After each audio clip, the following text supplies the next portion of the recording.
सक्षमता परीक्षा को लेकर माननीय उच्च न्यायालय के समक्ष हम शिक्षकों की ओर से जो याचिका दायर की गई थी, उसमें आज माननीय उच्च न्यायालय ने अपना फैसला सुना दिया है और पारित किए गए फैसला के अनुसार जो विशिष्ट शिक्षक के लिए जो सक्षमता परीक्षा के आयोजन की बात थी, उसको माननीय न्यायालय ने कहा कि आप इसको बाध्यकारी प्रोविजन के रूप में नहीं बना सकते हैं कि हर किसी को परीक्षा में शामिल होना ही हो और अनुत्तीर्ण होने वाले को आप हटा देंगे। यह प्रावधान नहीं चलेगा, ये प्रावधान स्ट्रक डाउन किया गया है। हाँ, ये चीज अब सभी लोग जानना चाहते हैं कि जो परीक्षा होगी उसका क्या होगा, तो मैं स्पष्ट कर देता हूँ कि जो जानकारी है उसके हिसाब से सक्षमता परीक्षा जिन्होंने भी दे दिया है उनकी पोस्टिंग सक्षमता विशिष्ट शिक्षक के रूप में होगी। वो जहाँ जिनकी पोस्टिंग होगी वहाँ उनको जाना होगा, लेकिन जो पूर्व से कार्यरत नियोजित शिक्षक हैं, स्थानीय निकाय शिक्षक हैं, वो 2020 नियमावली के तहत बने रहेंगे। तो इसमें स्पष्ट हो गया कि स्थानीय निकाय शिक्षकों की सेवा जो है पूर्व की भांति बनी रहेगी और इसमें जो प्रोन्नति के अवसर हैं, बेसिक ग्रेड से स्नातक ग्रेड में, स्नातक ग्रेड से प्रधानाध्यापक ग्रेड में, तो ये प्रोन्नति के अवसर बने रहेंगे। और साथ ही साथ माननीय उच्च न्यायालय ने इनके कैरियर इन्हांसमेंट के संबंध में भी सरकार को उचित उपाय करने के लिए कहा है कि आप इनको बेहतर, इनके सेवा को आप कैसे बना सकते हैं, इस पर भी टिप्पणी है। और जो प्रमोशन हम लोग का लंबित है तो प्रोन्नति देने की ही बातें हुई है। तो कुल जुला करके जो स्थिति है उसमें जो लोग चाहते थे कि नहीं हम अपने दूर दराज के जिलों में पोस्टिंग के आधार पर हम अपना घर छोड़कर बेघर होने की कीमत पर हम नौकरी करें, तो ये जो प्रावधान था यह प्रावधान खत्म कर दिया गया है। इसलिए अब कोई भी स्थानीय निकाय शिक्षक परेशान नहीं हो, जो जहां है वहां बने रहेंगे, उनके सेवा पर किसी प्रकार का कोई सवाल नहीं होगा। जिन्होंने सक्षमता परीक्षा दी है उनकी पोस्टिंग जहां सरकार चाहेगी, जहां करेगी, वो वहां जाएंगे। और हाँ, यह भी तय है कि हमारा जो बेसिक ग्रेड से स्नातक ग्रेड में और स्नातक ग्रेड से प्रधानाध्यापक ग्रेड में जो प्रमोशन का जो हमारा प्रोविजन है, तो हम हेडमास्टर तक बनेंगे, तो यह हमारा बना रहेगा। इसलिए ये चीज सुविधा हमको मिलेगी। साथ ही साथ जो सरकार को सलाह दी गई है, उस सलाह के तहत फिर हमारे कैरियर इन्हांसमेंट के संबंध में, जैसे राज्यकर्मी बनाने के संबंध में, इन चीजों पर भी कुछ न कुछ टिप्पणी है। जो फैसला पूरा विस्तृत आएगा, जो शाम में जब आ जाएगा, अपलोड हो जाएगा, तो उससे पता चल पाएगा। और एक चीज और मैं पहले ही बता दिया था कि जिस तरीके से राज्य सरकार ने विशिष्ट शिक्षक नियमावली के साथ ही यह कह दिया था कि जिलों में जो अपीलीय प्राधिकार है ये खत्म हो जाएंगे, तो अपीलीय प्राधिकार को भी यथावत रख दिया गया है कि अपीलीय प्राधिकार का प्रोविजन बना रहेगा, उसकी व्यवस्था बनी रहेगी, उसको आप खत्म नहीं कर सकते हैं। देखिए बंधुओं, मैं बहुत पहले से क्लियर कट कह रहा हूँ कि संविधान का जब 73वां संशोधन हुआ 1992 में, तो उसके साथ ही जो प्राइमरी एजुकेशन है वो स्थानीय निकायों के हवाले कर दिया गया। और स्थानीय निकायों के हवाले जब कर दिया गया है तो पूरी तरह से स्थानीय निकायों से इसको नहीं छीना जा सकता है। इसलिए यह चीज चलने वाला नहीं है। अब रही बात विशिष्ट शिक्षक की बात और राज्यकर्मी की बात, तो उसके संबंध में, कैरियर के संबंध में सरकार को कहा है कि कुछ न कुछ उपाय कीजिए। हालांकि अगर कुछ नहीं भी होता है तो हमारा प्रमोशनल का जो प्रमोशनल एवेन्यू है वो हमारा बना रहेगा और हमें स्नातक ग्रेड में, प्रधानाध्यापक ग्रेड में प्रोन्नति देनी पड़ेगी। तो इतना कुछ हुआ है और विशेष जो फैसला आएगा शाम में तो अपलोड होगा, तो जजमेंट पढ़ने के बाद ही पूरा विस्तृत और हम बता पाएंगे। बहुत बहुत धन्यवाद। जय हिंद, वंदे मातरम। बिग ब्रेकिंग आ रही है आप लोगों के लिए। क्या अवकाश तालिका में हुआ संशोधन? क्या शिक्षकों को बहुत बड़ी खुशखबरी मिलने वाली है? अवकाश तालिका सही या गलत है?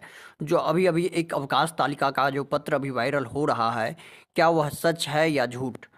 इस पर आज हम बात करने वाले हैं आप लोगों के लिए कि अवकाश तालिका जो अभी वायरल हो रही है, क्या वह सच है या झूठ? क्या शिक्षकों को मिलने वाली है खुशखबरी? और अवकाश तालिका में क्या हुआ है संशोधन? नई शिक्षा मंत्री बदलने के बाद क्या अवकाश तालिका में हुआ संशोधन? तो इस पर आज बात करने वाले हैं। देखते हैं यह जो एक पत्र वायरल हो रहा है अभी, उस पर अभी चर्चा करने वाले हैं, क्या वह सही है या गलत। तो देखते हैं क्या है पत्र में। तो यह पत्र अभी वायरल हो रहा है, वर्ष 2024 के लिए संशोधित अवकाश तालिका। ठीक है, यह एक अभी पत्र वायरल हो रहा है जिसमें बताया गया है नव वर्ष आरंभ में 1 जनवरी को मिलेगा। ठीक है, उसके बाद मकर संक्रांति को मिलेगा, गुरु गोविंद सिंह के जन्म पर मिलेगा। ठीक है, ये सारी इसमें बताई गई है कि कब कब मिलेगा।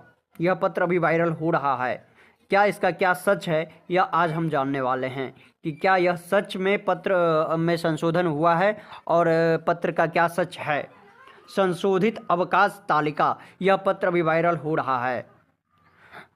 तो संत रविदास जयंती पे, शब बारात पे महाशिवरात्रि, बिहार दिवस, होली, गुड फ्राइडे, ईद उल फितरत, डॉक्टर भीमराव अंबेडकर दिवस, रामनवमी, महावीर जयंती, वीर कुंवर सिंह जयंती, उसके बाद क्या है श्रम दिवस, ये सब अभी इसमें बताया गया है कि इस स्थिति को इतना सारा अवकाश तालिका में बताया गया है।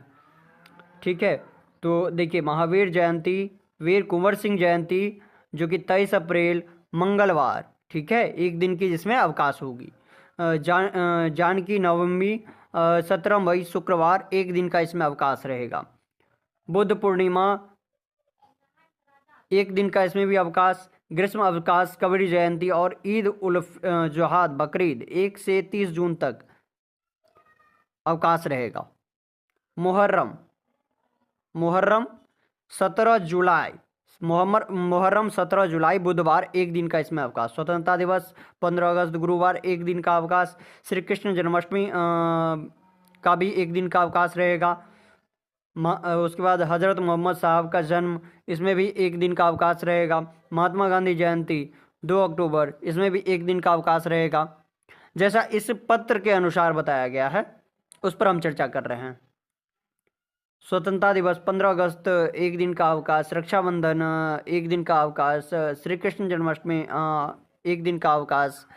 उसके बाद महात्मा गांधी जयंती एक दिन का अवकाश। उसके बाद दुर्गा पूजा 4 दिन का अवकाश। उसके बाद दीपावली और छठ पूजा, भाई दूज, इस सब में मिला के 10 दिन प्लस 2 दिन रविवार।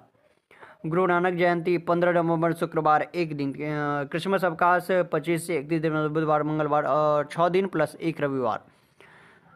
तो यह पत्र अभी वायरल हो रहा है। ठीक है, तो क्या है इस अवकाश तालिका का सच? क्या यह सच में अवकाश तालिका में संशोधन हुआ है? क्या सभी शिक्षकों के लिए यह खुशखबरी आई है नई शिक्षा मंत्री बदलने के बाद? तो इस अवकाश तालिका का सच यही है कि यह अवकाश तालिका एकदम झूठ। हिंद वंदे मातरम। अभी एक खबर निकल के आ रही है जो विशिष्ट शिक्षक, नियोजित शिक्षक एवं सक्षमता परीक्षा को लेके है। बहुत ही जरूरी की यह सूचना है आप लोगों के लिए। देखते हैं क्या है, कुछ इस पत्र में आया है। अभी यह पत्र जारी हुआ है। निदेशक माध्यमिक शिक्षा सेवा में सभी जिला शिक्षा पदाधिकारी। विषय, किसी भी कोटि के शिक्षक का स्थानांतरण नहीं करने के संबंध में, किसी भी शिक्षक का स्थानांतरण नहीं करने के संबंध में सभी का अपना ही जिला मिले।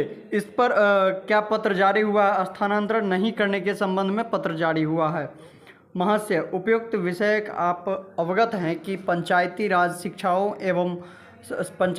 संस्थाओं एवं नगर निकाय संस्थाओं द्वारा नियुक्त शिक्षकों को बिहार राज्य विद्यालय अध्यापक नियुक्ति स्थानांतरण अनुशासनिक कार्रवाई के सेवा शर्त नियमावली 2023 के तहत नियुक्त विद्यालय अध्यापकों के वेतनमान सेवा शर्त के समान बढ़ाने हेतु बिहार विशिष्ट शिक्षक नियमावली 2023 अधिसूचना की गई है। उक्त नियमावली के नियम 4 के तहत बिहार विद्यालय परीक्षा समिति द्वारा मार्च अप्रैल माह में सक्षमता परीक्षा को आयोजन किया गया, जिसमें 1,87,818 स्थानीय निकाय शिक्षक उत्तीर्ण हुए हैं। उक्त शिक्षकों की काउंसलिंग एवं पदस्थापन की कार्रवाई विभाग द्वारा प्रक्रियाधीन है। इस बीच विभाग ने निर्णय लिया है कि सक्षमता परीक्षा उत्तीर्ण शिक्षकों के पदस्थापन के पूर्व जिला में किसी भी तरह के शिक्षकों की स्थानांतरण की कार्रवाई नहीं की जाए।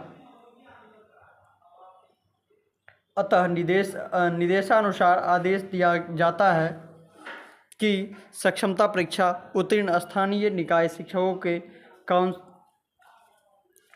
काउंसलिंग एवं पदस्थापन के पूर्व किसी भी कोटि के शिक्षकों का स्थानांतरण नहीं किया जाए। यदि मुख्यालय को स्थानांतरण के संबंध में किसी भी तरह की सूचना प्राप्त होती है तो संबंधित के विरुद्ध कठोर कार्रवाई की जाएगी। जैसा कि यह पत्र आप देख रहे हैं आज ही जारी हुआ है 11/6/2024 को। यह पत्र आपके अभी समझिए बहुत ही जल्द अभी तो जारी हुआ ही है,